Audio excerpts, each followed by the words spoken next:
ಕರಾವಳಿ ನ್ಯೂಸ್ಗೆ ಸ್ವಾಗತ. ಉಡುಪಿ ಜಿಲ್ಲೆಯ ಆಟೋ ಚಾಲಕರ ಸಮಸ್ಯೆ ಕೇಳೋರ್ಯಾರು? ವಲಯ 1 ಪರ್ಮಿಟ್ ಕೊಟ್ಟದ್ದು ಸರ್. ಉಡುಪಿ ನಗರದಲ್ಲಿ ಎಲ್ಲಿ ಬೇಕಾದ್ರೆ ದುಡಿಬಹುದು ಅಂತೇಳಿ. ನಮಗೆ ಆ ಸ್ಟ್ಯಾಂಡು, ಈ ಸ್ಟ್ಯಾಂಡು, ಸಿಟಿ ಬಸ್ ಸ್ಟ್ಯಾಂಡು, ಇಲ್ಲಾದ್ರೆ ಸರ್ವಿಸ್ ಸ್ಟ್ಯಾಂಡ್, ಕಿನ್ನಿಮುಲ್ಕಿ, ಅಲ್ಲಿ ಇಲ್ಲಿ ಅಂತೇಳಿ ದುಡಿಲಿಕ್ಕಲ್ಲ. ವಲಯ 1 ಅಂತೇಳಿ ಪರ್ಮಿಟ್ ಕೊಟ್ಟದ್ದು. ನಂಗೆ ಉಡುಪಿ ವಲಯದಲ್ಲಿ ಎಲ್ಲಿ ಬೇಕಾದ್ರೆ ನಾವು ಬಾಡಿಗೆ ಮಾಡ್ಬೋದು ಅಂತೇಳಿ ಪರ್ಮಿಟ್ ಕೊಟ್ಟಿದ್ದಾರೆ. ಆ ಸ್ಟ್ಯಾಂಡ್ನವರು ಅಲ್ಲಿ ನಿಲ್ಬೇಡ, ಈ ಸ್ಟ್ಯಾಂಡ್ನವರು ಇಲ್ಲಿ ನಿಲ್ಬೇಡ ಅಂದ್ಲಿಕ್ಕೆ, ಸ್ಟ್ಯಾಂಡು ನಮ್ದು ಅಲ್ಲ ಯಾರ್ದಲ್ಲ, ರಿಕ್ಷಾ ಸ್ಟ್ಯಾಂಡ್ ಅಂದ್ಮೇಲೆ ಎಲ್ಲರದ್ದು ರಿಕ್ಷಾ ಅಂದ್ಮೇಲೆ ಅವ್ರದ್ದು ರಿಕ್ಷಾವೇ ನಮ್ದು ರಿಕ್ಷಾವೇ.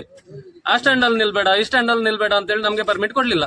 ಈಗ ಪರ್ಮಿಟ್ ಇಲ್ಲಿ ಬರೆಯುವಾಗ ಮಣಿಪಾಲದಲ್ಲಿ ದುಡಿ, ಇಲ್ಲಾದ್ರೆ ಮಲ್ಪೆಗೆ ಹೋಗಿ ದುಡಿ, ಆ ತರ ನಮ್ಗೆ ಪರ್ಮಿಟ್ ಕೊಟ್ಟದಲ್ಲ ಆರ್ ಟಿ ಅವರು ಪರ್ಮಿಟ್ ಕೊಟ್ಟದ್ದು ಉಡುಪಿ ವಲಯದಲ್ಲಿ ಯಾವ ಜಾಗದಲ್ಲಿ ಹೋಗಿ ಬೇಕಾದ್ರೆ ದುಡಿಲಿಕ್ಕೆ ಪರ್ಮಿಟ್ ಕೊಟ್ಟದ್ದು. ಆದ್ರೆ ಎಲ್ಲಿ ಅಲ್ಲಿ ನಿಲ್ಬೇಡಿ, ಇಲ್ಲಿ ನಿಲ್ಬೇಡಿ, ನನ್ನ ಸ್ಟ್ಯಾಂಡಿಗೆ ಬರಬೇಡ, ಇನ್ನೊಂದು ಸ್ಟ್ಯಾಂಡಿಗೆ ಬರಬೇಡ ಅಂತೇಳಿ ಹೇಳು ತುಂಬಾ ಸಮಸ್ಯೆ ಕೊಡ್ತಿದ್ದಾರೆ. ಎಲ್ಲಿ ನಿಲ್ಲಕ್ಕೆ ಬಿಡುದಿಲ್ಲ ಸರ್.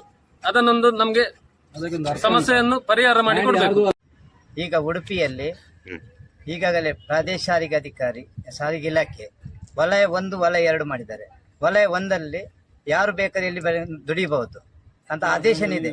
ಆದ್ರೂ ಇಲ್ಲಿ ಆಟೋ ಚಾಲಕರು ಉಡುಪಿ ನಗರದಲ್ಲಿ ಒಂದು ಸ್ಟ್ಯಾಂಡ್ ಅಂತ ಮಾಡಿ, ಅದರೊಬ್ಬ ಅಧ್ಯಕ್ಷ ಅಂತ ಮಾಡಿ, ಅವರು ಯಾರು ಮೆಂಬರ್ಶಿಪ್ ಎಷ್ಟು ಕೊಡ್ತಾರೆ, ಅವ ಇಲ್ಲಿ ಅವನಲ್ಲ, ಬೇರೆ ಹೊರದೇಶನ ಆಗ್ಬೋದು, ಎಲ್ಲಿಂದ ಬಂದವನಿಗೂ ಸ್ಟ್ಯಾಂಡ್. ಊರಿನ ನಗರಸಭೆ ವ್ಯಾಪ್ತಿಯಲ್ಲೇ ಹುಟ್ಟಿ ಬೆಳೆದವರಿಗೆ ಯಾವುದೇ ನಿಲ್ಲಿಕ್ಕೆ ಅವಕಾಶ ಕೊಡುವುದಿಲ್ಲ. ದೌರ್ಜನ್ಯ ನಿರ್ಧಾರವನ್ನು ಇದು ಮಾಡಿ ಕಲರ್ ಕೋಡ್ ವಲಯ 1, ವಲಯ 2 ಕಲರ್ ಕೋಡ್ ಅನ್ನು ಈಗಾಗಲೇ ನಮ್ಮ ಎದುರಿಗೆ ಸಭೆಯಲ್ಲಿ ಪ್ರಾದೇಶಿಕ ಸಾರಿಗೆ ಅಧಿಕಾರಿಗೆ ಆದೇಶ ಮಾಡಿದ್ದಾರೆ. ಅದು ಇನ್ನಷ್ಟು ಬರ್ಬೋದು.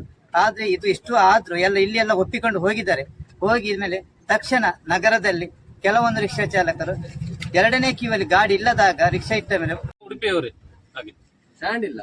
ಅದಕ್ಕಾಗಿ ಈಗ ಜಿಲ್ಲಾಧಿಕಾರಿಯವರು ಮೊನ್ನೆ ಇಂಥ ರಿಕ್ಷಾ ಚಾಲಕರ ಸಮಸ್ಯೆ ಬಗ್ಗೆ ಒಂದು ಸಭೆಯನ್ನು ನಡೆಸಿದ್ದಾರೆ. ಜಿಲ್ಲಾಧಿಕಾರಿಗಳಿದ್ರು, ಪ್ರಾದೇಶಿಕ ಸಾರಿಗೆ ಅಧಿಕಾರಿಗಳು, ಜಿಲ್ಲಾ ವರಿಷ್ಠಾಧಿಕಾರಿಗಳಿದ್ದರು.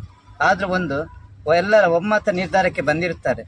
ಅಂದ್ರೆ ಉಡುಪಿ ನಗರದಲ್ಲೇ ಈಗ ಸಮಸ್ಯೆ ಇರುವುದು, ಮಲ್ಪೆಯಲ್ಲಿಲ್ಲ. ಅವರಷ್ಟಕ್ಕೆ ಎಲ್ಲ ಒಂದೇ ತಾಯಿ ಮಕ್ಕಳಾಗಿ ದುಡಿತಾ ಇದ್ದಾರೆ. ಮಣಿಪಾಲದಲ್ಲಿಯೂ ಎಲ್ಲ ಒಟ್ಟಾಗಿ ಒಂದೇ ತಾಯಿ ಮಕ್ಕಳಾಗಿ ದುಡಿತದೆ. ನೀನ್ ನಿಲ್ಬೇಡ, ಅವ ನಿಲ್ಬೇಡ ಅಂತ ಯಾರಿಗೂ ದಬ್ಬಾಳಿಕೆ ಮಾಡುದಿಲ್ಲ. ಯಾವ ಠಾಣೆಯಲ್ಲಿಯೂ ಅಥವಾ ಯಾವ ಸಾರಿಗೆ ಇಲಾಖೆಯಲ್ಲಿಯೂ ಯಾವುದೇ ಅವರದ್ದು ಕಂಪ್ಲೇಂಟ್ ಇಲ್ಲ ಇಷ್ಟವರೆಗೆ. ಆದ್ರೆ ಇದು ಉಡುಪಿ ನಗರದಲ್ಲಿ ಪ್ರತಿ ನಗರ ಠಾಣೆಯಲ್ಲಿಯೂ ಎಷ್ಟೋ ಪ್ರಕರಣ ದಾಖಲೆ. ಕೆಲವೊಂದು ಪ್ರಕರಣ ರಿಕ್ಷಾ ಚಾಲಕರ ದಬ್ಬಾಳಿಕೆ ಮಾಡಿದವರಿಗೆ ಎಷ್ಟೋ ಪ್ರಕರಣಗಳು ನ್ಯಾಯಾಲಯದಲ್ಲಿ ಇದೆ, ಈಗಲೂ ಇದೆ. ಅದನ್ನೆಲ್ಲ ಗಮನದಲ್ಲಿ ಇಟ್ಟುಕೊಂಡು ಉಡುಪಿಯಲ್ಲಿ ರಿಕ್ಷಾ ಚಾಲಕರಿಗೆ ಒಂದು ಒಳ್ಳೆಯ ಸಮಸ್ಯೆಯನ್ನು ಬಗೆಹರಿಸಬೇಕೆಂಬ ನಿಟ್ಟಿನಲ್ಲಿ ಮಾನ್ಯ ಜಿಲ್ಲಾಧಿಕಾರಿಗಳು, ವರಿಷ್ಠಾಧಿಕಾರಿಗಳು ಹಾಗೂ ಪ್ರಾದೇಶಿಕ ಸಾರಿಗೆ ಎಲ್ಲರನ್ನು ಕರೆದು ಎಲ್ಲ ಯೂನಿಯನ್ ಅವರನ್ನು ಕರೆದು 5 ಯೂನಿಯನ್ ಇದೆ, ಎಲ್ಲ ಯೂನಿಯನ್ ಅಧ್ಯಕ್ಷರು, ಕಾರ್ಯದರ್ಶಿ ಎಲ್ಲರನ್ನು ಕರೆದು ಒಂದು ಒಮ್ಮತ ನಿರ್ಧಾರ ತಕೊಂಡು ಒಂದು ರೀತಿಯಲ್ಲಿ ಸಮಸ್ಯೆ ಹುಡುಕುವ ನಿಟ್ಟಿನಲ್ಲಿ ಒಂದು ಒಳ್ಳೆಯ ನಿರ್ಧಾರ ತೆಗೆದುಕೊಂಡಿದ್ದಾರೆ. ಅದು ಸಂತೋಷ. ನಾವು